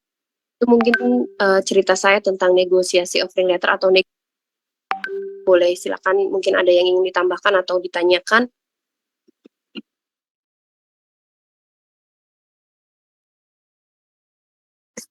nggak ada yang nanya, kita lanjut dulu deh. Oke, lanjut ke next. Oh, ini double nih, Pak. Mohon maaf. Karena ini begitu pentingnya gitu ya. Kita harus slide-nya sampai 2 kali. Oke. Oke. Nah, selanjutnya hal yang perlu dihindari nih. Tadi kita sudah bahas dan sudah cerita-cerita juga dengan Bapak dan Ibu audiens di sini. Yang pertama, jangan buru-buru menyetujui tanpa memahami isi offering letter. Sekecil apapun, misalkan informasi yang belum kita pahami di dalam offering letter, itu lebih baik menurut saya ditanyakan daripada diabaikan. Maksudnya itu tidak terlalu penting karena biasanya kami itu membuat surat kontrak ataupun ya surat kontrak itu pasti mengcopy ataupun mengambil data-data dari si remunerasi ataupun offering letter itu biasanya. Nah, nantinya kalau misalkan Bapak dan Ibu mengabaikan hal-hal yang memang tadinya tidak paham nih untuk pemotongan asuransi ataupun pemotongan BPJS yang dibayarkan kita tuh berapa persen sih, yang dibayarkan perusahaan tuh berapa persen misalnya. Itu tidak ditanyakan, nantinya akan panjang. Jadi menurut saya untuk proses offering letter ini adalah proses yang nggak apa-apa banget kalau Bapak dan Ibu itu banyak sekali bertanya ataupun banyak sekali pertimbangan. Itu sangat tidak apa-apa, sangat diperbolehkan sekali menurut saya. Lalu tadi jangan menanyakan hal yang sudah jelas tertulis di offering letter, nanti kesannya kita tidak profesional ataupun malas membaca. Kalau misalkan sudah ada di offering dan memang kita sudah pahami, lebih baik tidak ditanyakan kembali. Selanjutnya, hindari terlalu banyak negosiasi yang bisa dianggap tidak realistis. Seperti tadi, mungkin contoh bukan contoh buruk ya, contoh kurang baiknya adalah ketika kita sudah meminta angka segitu ke perusahaan, tapi dikasih angka segitu oleh perusahaan, tapi kita masih keberatan. Alasannya adalah saya berharapnya segitu adalah gaji pokok saya. Sebenarnya itu hak sih, hak dari setiap kandidat ya, tapi alangkah lebih baiknya itu dihindari hal-hal seperti itu. Gitu. Itu mungkin Pak Andi. Iya. Jangan udah bilang saya gajinya 100 juta loh ekspektasinya. Dikasih 100 juta malah minta lebih gitu kan. Ya. Nah, itu tuh bahaya tuh. Saya Ya. belakangan kandidat Pak, memang hak ya. Saya katakan kembali hak setiap kandidat untuk meminta ataupun berharap gaji mereka berapa. Tapi alangkah lebih baiknya yang sudah disebutkan ke perusahaan itu bisa dikomitmenkan dengan baik gitu. Memang angka yang sudah dikasih ke perusahaan itu memang angka yang sudah mendapatkan perhitungan dari Bapak dan Ibu dan teliti ataupun sudah dihitung yearly-nya berapa kenaikannya berapa persen tiap tahun begitu. Ya. Mungkin selanjutnya. Oke, menerima atau menolak offering letter. Yang harus dilakukan adalah pertimbangkan semua aspek sebelum mengambil keputusan. Betul sekali, ini mungkin kembali lagi ke pribadi masing-masing ya. Ada yang mengambil offering letter karena memang jumlahnya banyak, ada yang mengambil offering letter karena memang jarak dari rumahnya ke tempat kerjaannya dekat, ada yang memang karena hari kerjanya banyak aspeknya. Jadi memang sebelum menerima offering letter kita harus bertanya dulu pada diri kita tujuan kita untuk move ataupun pindah dari perusahaan saat ini itu apa tujuan utamanya. Kalau memang salary dilihat lagi salary-nya, kalau memang hari kerja mungkin dilihat lagi, kalau memang jarak mungkin bisa dilihat lagi, silahkan dipertimbangkan karena banyak sekali aspeknya. Itu mungkin tips dari saya. Lalu selanjutnya, jika memang menerima, sebisa mungkin lebih cepat lebih baik mengabari ke pihak perusahaan karena memang kembali lagi di kami pun ada lead time namanya, KPI lead time, proses hari di mana kita memproses kandidat itu di kami pun ada perhitungannya Pak. Jadi kalau misalkan Bapak dan Ibu menerima offer boleh disampaikan segera karena biasanya perhitungan KPI-nya adalah lead time close ketika kandidat sign offering letter. Jadi lead time kami close ataupun target kami close ketika Bapak dan Ibu sign offering letter. Jadi semakin cepat, semakin menolong kami memenuhi KPI gitu ya POV-nya. Tapi nggak gitu juga sih sebenarnya. Jadi lebih enak dua belah pihak aja. Kalau misalkan diterima, oke diterima, silakan dikabari lebih cepat. Itu kan ya Pak ya, lebih efisien. Nah, selanjutnya jika memang menolak, silakan boleh disampaikan beserta dengan alasannya. Ini sih sebenarnya harapan saya sih ya Pak, POV saya harapan dari seorang rekruter, kalau misalkan menolak offering letter itu, silakan boleh disampaikan alasannya agar yang pertama bisa menjadi evaluasi bagi HR atau perusahaannya, misalkan, mohon maaf Bapak Ibu saya menolak karena angka yang Bapak berikan terlalu kecil gitu ya, tidak mendapatkan deal-dealan ketika nego, sangat boleh sekali disampaikan, itu sangat membantu kami nantinya untuk evaluasi ke depannya. Itu daripada menolak offering nih, tapi ya udah tolak aja, didiemin aja gitu. Padahal di balik proses offering itu banyak pihak yang memang menunggu. Bisa jadi HR-nya menunggu, lalu kandidat yang memang benar-benar membutuhkan pekerjaan juga menunggu nih. Kalau misalkan slotnya sudah diisi kan, jadi sudah pasti kita rejection kandidat-kandidat yang berikutnya kan Pak. Maksudnya yang selain itu ya, ini berhubung tadi Pak Andi, nanti saya ceritakan. Itu juga ada yang menunggu keputusan gitu. Atau Mungkin dia mau balas HRD-nya. Oh. Dia kan biasa di ghosting mungkin ya. Dia mau Ya. ghosting balik. Iya benar. Jadi lebih baik segera dikonfirmasi jika memang menolak gitu. Kalau misalkan terdapat dendam ataupun lainnya, lebih baik dilupakan saja, dimaafkan saja, kembali ke akan berbahaya ke kita. Gitu ya Pak ya. Oke.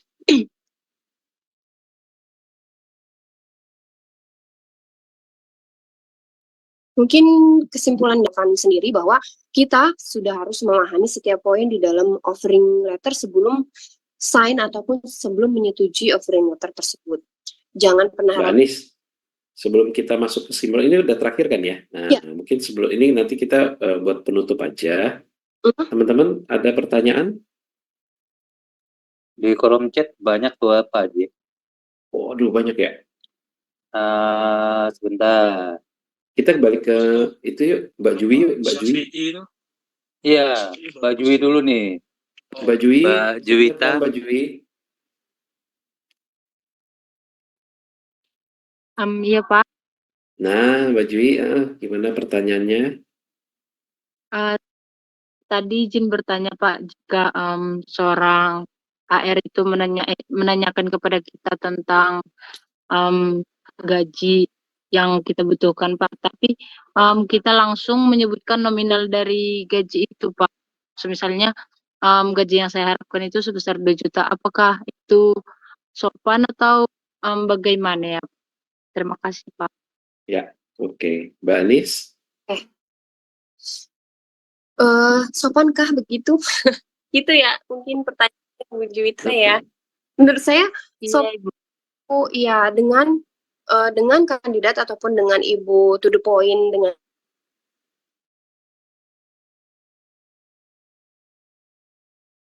angka itu memang yang kami harapkan. Jadi karena memang mungkin pertanyaannya ini sopan nggak ya kalau saya langsung sebutkan nominal, ataupun ketakutan nanti mereka menilai saya money oriented gak ya gitu. Sebenarnya tidak. Sebenarnya tujuan kita menanyakan ekspektasi salary ataupun gaji yang diharapkan dari kandidat itu ya memang kita berharapnya mendapatkan angka yang pasti gitu, yang bulat. Misalkan saya menanyakan ke Ibu Juwita, Ibu ekspektasi salary yang Ibu harapkan di posisi ini di angka berapa ya Ibu ya?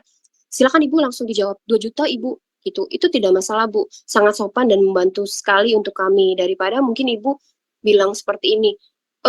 Dari pengalaman saya sih ya Bu ya, sebelumnya terserah Ibu aja atau sesuai dengan kemampuan perusahaan aja. Nah, itu kan ambigu ya Pak. Kalau apalagi dijawabnya begini. Iya. Kasih tahu nggak ya, gitu kan? Ya, sopan sekali Bu Juwita, to the point itu memang yang kita butuhkan, angka bulat ketika menanyakan ekspektasi salary karyawan gitu. Iya, gimana Mbak Jui? Terjawabkah?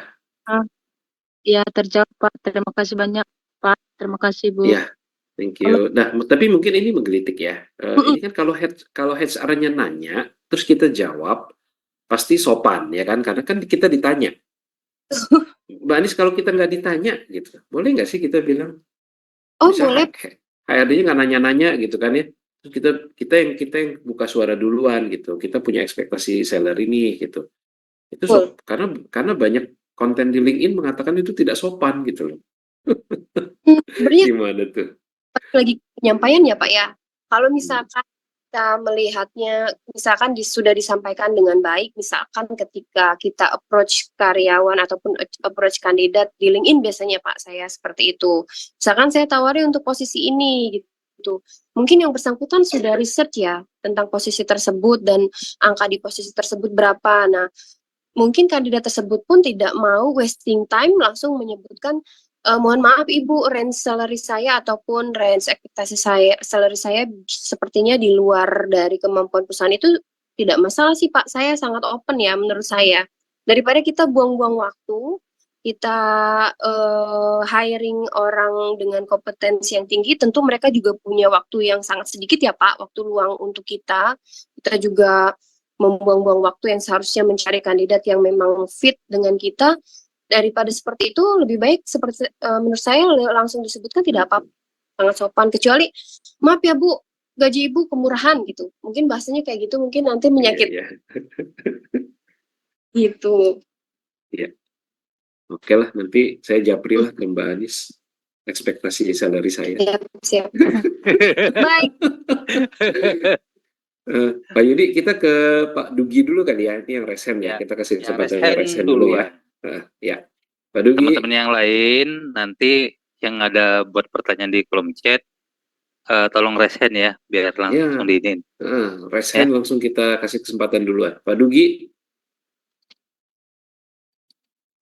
Pak Dugi. Udah resen orangnya kabur. Pak Dugi. Udah tuh. Nah, Malam Pak. Malam, ayo. Terima kasih Pak atas kesempatannya. Salam kenal buat semuanya. Izin langsung bertanya Ibu. Jadi kan sebetulnya tanggal 26 kemarin kontrak kerja saya ini sudah berakhir. HRD itu sudah kasih informasi 1 minggu sebelumnya. Cuma ada negosiasi dari saya nih.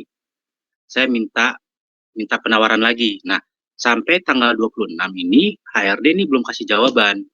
Tapi di tanggal 25-nya perusahaan itu udah kasih undangan meeting buat saya di tanggal 5 November dan nanti hari Senin saya harus sudah pergi ke cabang. Itu gimana ya, Bu? Terima kasih, Bu. Pak. Baik. Sebentar Pak, saya coba baca lagi pertanyaannya ya Pak. 26 kemarin kontrak Bapak berakhir dengan perusahaan yang saat ini. Betul ya Pak? Betul. Ya. Lalu setanggal 26 itu sebelumnya Bapak sudah ditawari kontrak baru di perusahaan yang baru ya Pak? Enggak, di perusahaan yang sama kok Bu. Masih di perusahaan yang sama. Di perusahaan yang sama. Maksudnya diperpanjang itu ya Pak? Iya, diperpanjang maaf Bu. Oke, baik. Nah, jadi tanggal 26 kontrak saya berakhir. Sebelum tanggal 26 saya udah dapat info dari HRD. Cuman saya coba negosiasi. Belum ada jawaban sampai tanggal 26 ini. Tapi tanggal 25 itu ownernya udah kasih saya undangan surat meeting. Sama hari Senin besok saya harus sudah ke cabang. Itu gimana ya Bu? Oke, baik. Jadi tuh kalau di perusahaan Bapak untuk perpanjangan kontraknya itu ada proses negosiasi ya Pak ya? Untuk negosiasi yang Bapak negosiasikan apa ya Pak? Saya coba negosiasi dari jam kerja Bu sama THP saya Bu. Oke, jadi memang untuk prosedurnya bisa untuk nego ya Pak ya? Karena Bapak statusnya di situ sudah selesai kontrak tapi di hire lagi begitu ya Pak? Betul. Oke, jadi Bapak sudah mengajukan negosiasi, tapi dari HR belum ada jawaban tentang terkait dengan angka yang sudah Bapak berikan, gitu ya Pak. Tapi Bapak sudah untuk melakukan operasional Bapak, gitu ya? Betul Bu. Itu jadinya nanti ambigu ya Pak. Nanti takutnya kalau misalkan Bapak belum dikonfirm tentang negosiasi Bapak yang baru, takutnya nanti penggajian Bapak ini masih ikut kontrak sebelumnya gitu Pak. Lebih baik dikonfirmasi ulang sebelum Bapak memang melanjutkan operasional Bapak. Menurut saya sih seperti itu, Pak. Karena setelah tanggal 26, berarti tanggal 26 ini Bapak kontrak yang baru ya, Pak. Nah, 5 November ini Bapak nanti ke cabang gitu. Nah, itu kan Bapak sudah melakukan pekerjaan Bapak ya, harusnya Bapak sudah tahu. Tanggal 28 malah Bu, hari Senin saya harus udah ke gitu. cabang. Tanggal 28-nya Bapak, itu kan artinya Bapak sudah melakukan pekerjaan Bapak atau sudah melakukan job desk Bapak ya, Pak, di posisi Bapak saat ini. Tapi Betul, Bapak Bu. tahu salary yang akan Bapak dapatkan itu salary sebelumnya ataupun salary yang baru, begitu ya, Pak? Iya, betul, Bu. Ya, sebaiknya Bapak konfirmasi dulu, Pak, sebelum Bapak melakukan pekerjaan nanti besok, karena takutnya nanti kalau misalkan, tapi ini kembali lagi ke Bapak, kalau misalkan nanti nego angka dari Bapak itu tidak disetujui perusahaan, apakah Bapak bersedia gitu melanjutkan pekerjaan dengan salary sebelumnya ataukah tidak? Nah, itu kembali lagi ke Bapak. Tapi saran saya, kalau misalkan Bapak memang ingin nego salary ataupun komben yang baru, silakan Bapak confirm dulu sebelum Bapak melakukan job desk saat ini, karena nanti takutnya ternyata pengajuan dari Bapak itu tidak diterima, jadi Bapak nanti akan mendapatkan salary seperti sebelumnya gitu, komben seperti sebelumnya. Takutnya seperti itu. Tapi kalau memang dari Bapaknya tidak bermasalah, jadi maksudnya ya kalau misalkan negonya diterima syukur, enggak juga nggak apa-apa, itu nggak masalah. Tapi takutnya kalau Bapak tidak diterima nih, gitu. Dari Bapaknya sendiri tidak terima, tidak mau, atau pengen gaji yang baru, takutnya itu, Pak, gitu. Terima kasih ya, Bu. Terima kasih. Ya, Dikonfirmasi aja, Pak. ya intinya sih Karena Bapak secara legal Iya. harusnya sudah ada kontrak baru boleh kerja, ya kan? betul. Tapi ini kan kadang susah ya. Kadang ini saya baru baca komennya Pak Meto nih. Kejadiannya Pak Dugi ini sama seperti teman saya, cuma berakhir pemutusan hubungan kerja. Jadi bisa saja kontraknya belum diperpanjang karena ada negosiasi, tapi ini ada perintah owner, terus gara-gara kita belum punya kontrak kita nggak mau kerjakan, ownernya marah, bisa jadi loh ya. Iya, betul. Ya udah PHK aja deh. Nah, ini makanya nih hal-hal seperti ini harus dipertimbangkan sih. Yang kita nggak akan bisa advice gitu ya. Pak Dugi sendiri yang akan tahu situasi di tempatnya seperti apa. Itu sih. Betul, Pak. Setuju sekali dengan Pandi. Nah, yuk kita ke Mas Iqbal. Ya, selamat malam rekan-rekan semua. Malam, Terima kasih. Iqbal. Halo. Ya, silakan. Ya, terima kasih kesempatannya. Saya ingin menanyakan jika karyawan ini nggak semua karyawan nih. Karyawan ini nggak diberi kontrak tertulis sama sekali. Tapi untuk karyawan tertentu saja dan dia levelnya di jabatan yang cukup tinggi, itu nggak dikasih kontrak tertulis sama sekali. Nah, itu apakah ada dari sudut pandang HR itu memang untuk menguntungkan perusahaan ketika nanti tidak terjadi apa-apa atau bagaimana? Maksudnya saya sudut pandang dari HR ini, apakah memang ada hal seperti ini yang dia tidak memberikan kontrak tertulis sama sekali? Oke. Yang nggak dapat kontrak ini Mas Iqbal, ya? Iya. Oke. Oke. Oke. Gimana tuh, Mbak Anis?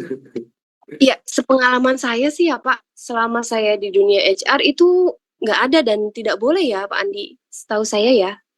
Tidak boleh seperti itu Pak, jadi memang harus ada surat kontrak tertulis, selain memang untuk mengikat ataupun dokumentasi antara perusahaan dan karyawan, setahu saya itu juga harus persyaratan yang diharuskan oleh Dinas Tenaga Kerja Pak, gitu. Iya, buat Mas Iqbal kalau nyaman ya silakan diteruskan, kalau nggak nyaman silakan cari kerjaan lain. Itu aja sih. Berarti nanti kalau kita misal habis kontrak resign atau perusahaan terjadi apa-apa, akhirnya ya negosiasi sendiri. Iya, terus Bapak juga nggak ada dasarnya nanti untuk yang dinegonya apa gitu, karena kan Bapak tidak tahu di dalam kontraknya tertulis apa saja kan, Pak. Iya. Itu sangat merugikan karyawan menurut saya. Ya, mungkin ke Karyawan. HRD-nya dulu Mas Iqbal untuk tanya, kok saya nggak ada kontraknya, gitu kan. Mungkin keselip, mungkin HRD-nya pikir udah dikasih tapi ternyata belum, gitu aja sih mungkin ya. Mungkin. Atau Mas Keyboardnya Iqbalnya rusak kali malah Mas ini. Iqbal. Atau- Keyboardnya rusak kali tuh. Atau bisa jadi Mas Iqbalnya ini dari posisi apa, terus dinaikkan ke posisi apa, tapi nggak ada serah terimanya. Hitam di atas putihnya nggak ada Pak Haji kali. Oh, Ya, bisa promosi jadi. Ya. atau tas Itu bukan ya, Mas Pak? Iqbal. Bukan sih, dari awal Gimana? memang nggak ada kontrak sama iya. sekali. Wah, ini beda Oh, ya. case lagi Terus- nih. Benar. Terus dapat, tapi digaji. Tiap bulan ada Iya. gaji. Gaji. Ada slip gajinya nggak? Slip gaji ini kadang dikasih, kadang enggak. Oh, ini Posisinya bahaya. sesuai Mas Iqbal. Di slip gaji itu hanya ditulis departemen gitu aja sih. Oh, departemen. Nggak ada jabatannya. Iya, nggak ada. Pajak kena potongan nggak Mas Iqbal? Nah itu di slip gaji ada dipotong pajak nggak? Saya dari accounting itu nggak kena. Nah, jangan-jangan nggak dilaporin pajak Mas. Hati-hati tuh. Ya takutnya gitu. Takutnya tidak dilaporkan. Ini sorry bukan suzon ya. Takutnya tidak dilaporkan ke Disnaker atau Depnaker, ya kan, bahwa Mas Iqbal bekerja di sana, sehingga tidak ada konsekuensi pajak, tidak ada konsekuensi apapun terhadap hukum yang berlaku. Takutnya seperti itu, ya kan? Karena satu-satunya hal yang saya kepikiran kalau orang tidak diberi kontrak itu mengarahnya ke sana gitu loh.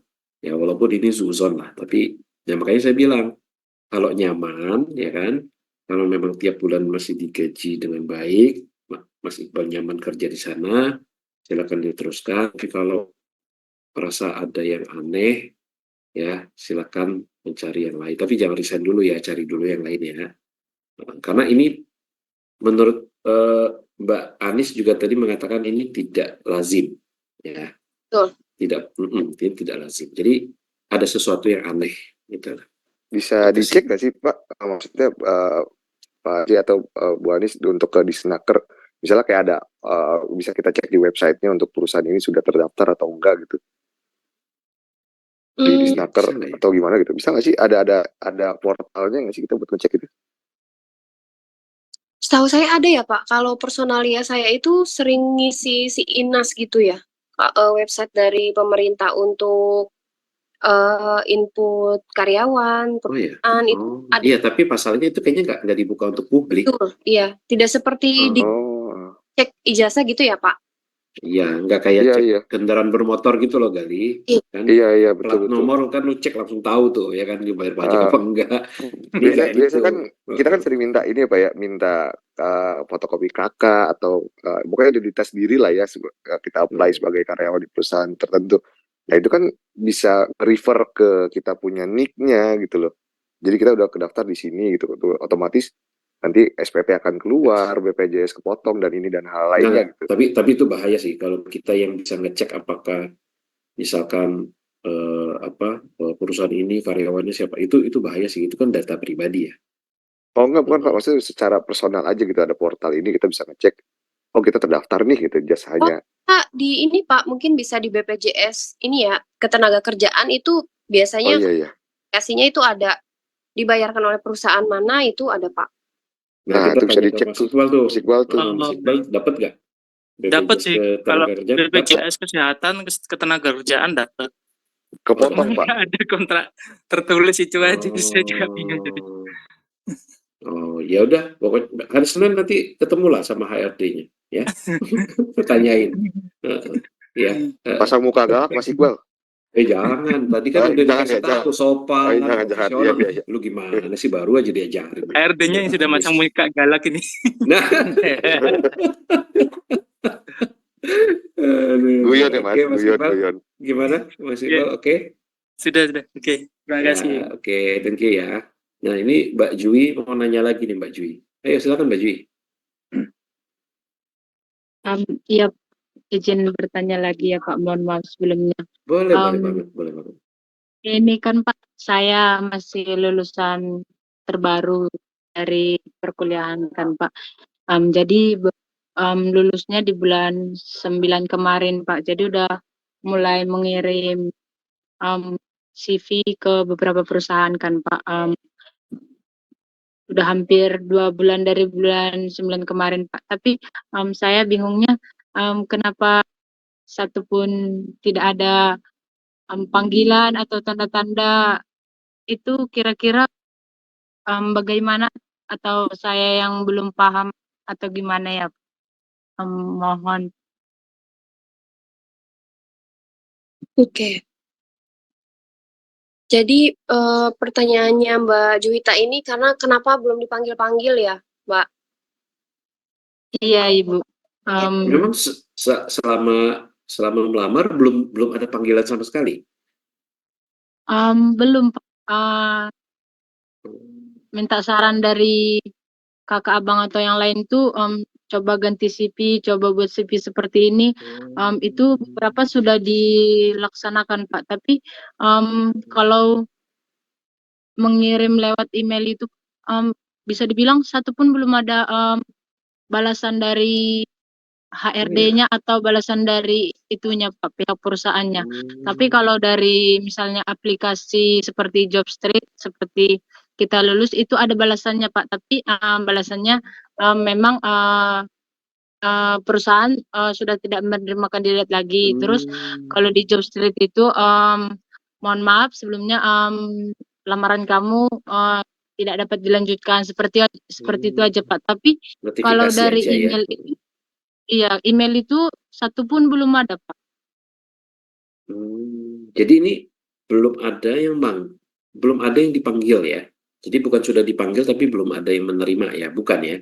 Belum ada yang panggil sama Iya, sekali ya. iya belum ada yang manggil untuk ke tahap tes, ke tahap interview apa itu belum ada. Gimana tuh kira-kira Mbak Anis? Ini agak pelik juga nih. Iya Pak, sebenarnya agak sulit menjawabnya karena faktornya memang sangat banyak sekali ya, Bu Ju. Saya juga tidak bisa mengatakan kenapa belum dipanggil karena Bu Juwita ini atau itu tidak bisa ya Pak, karena kan saya bukan HR-nya, saya juga belum tahu Mbak Juwita spesifikasinya seperti apa, spesialisasinya di mana gitu.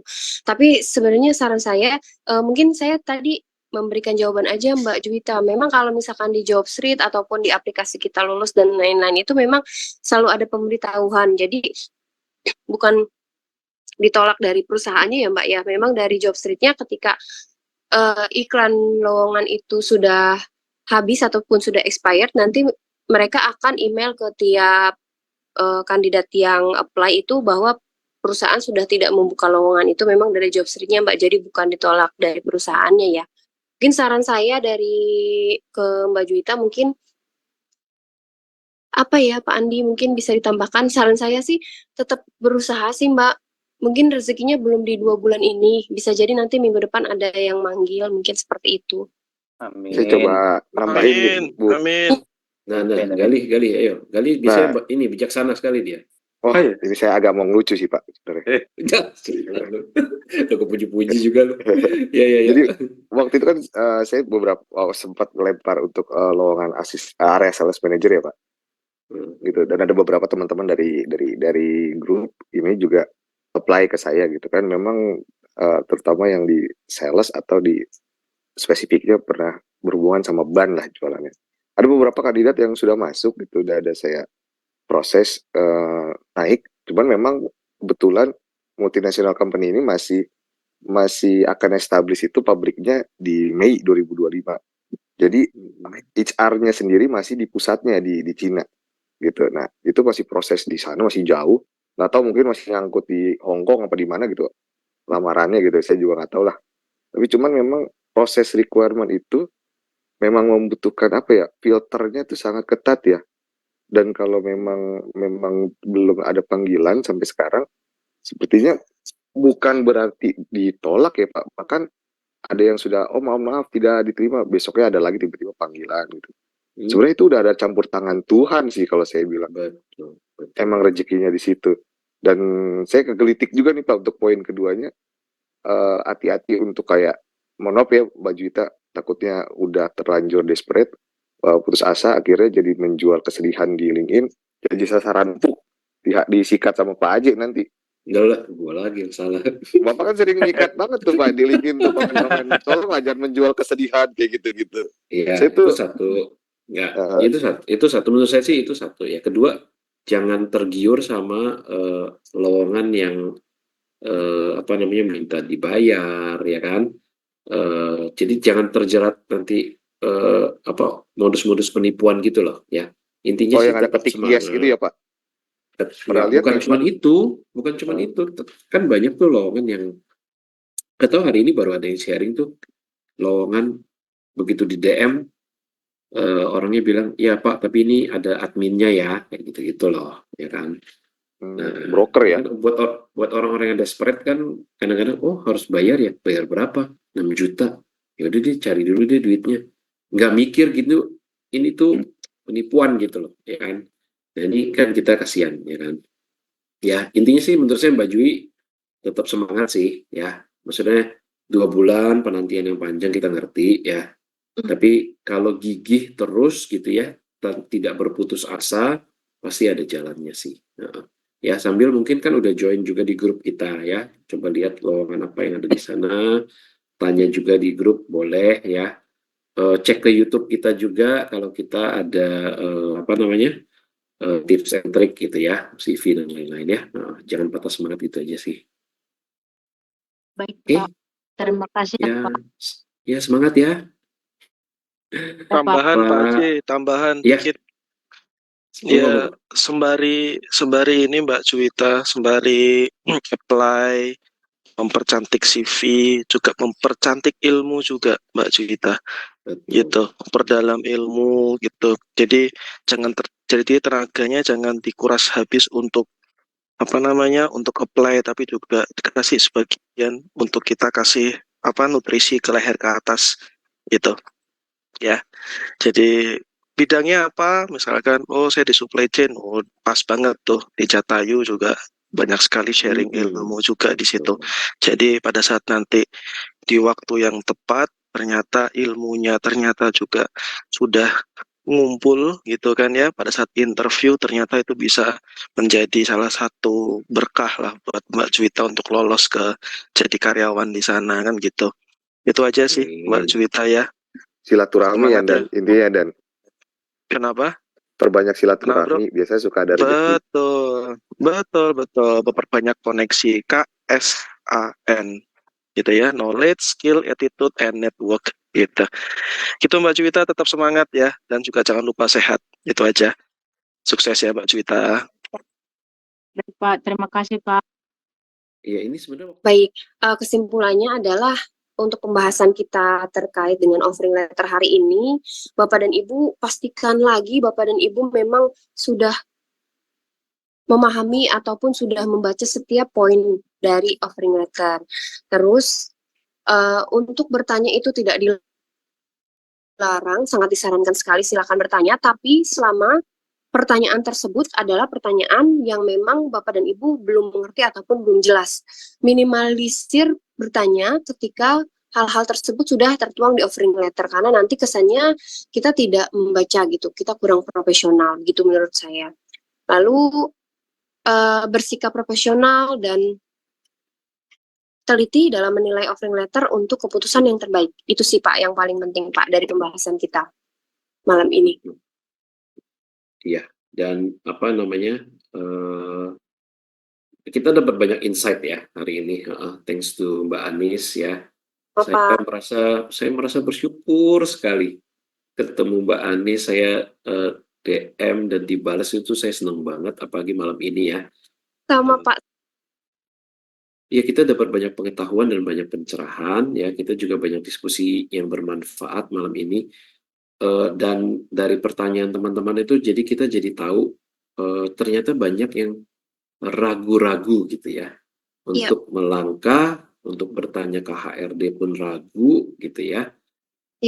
Dan itu stigma yang kayaknya menurut saya harus kita hilangkan ya, bahwa HRD itu kayak tadi siapa tadi Pak siapa Iqbal itu ya, Yang Ya. saya bilang hari Senin ketemu HRD-nya, terus kata Galih pasang tampang galak, dia bilang HRD-nya Pak yang pasang tampang galak. Ini kan menciptakan sebuah gap yang sebenarnya menurut saya nggak perlu gitu ya.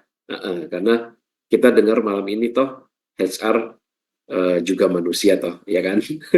Betul. Ya kan? Dan kita dengar kita malah banyak dibantu sama Mbak Anis gitu ya. Mbak Anis, thank you banget ya.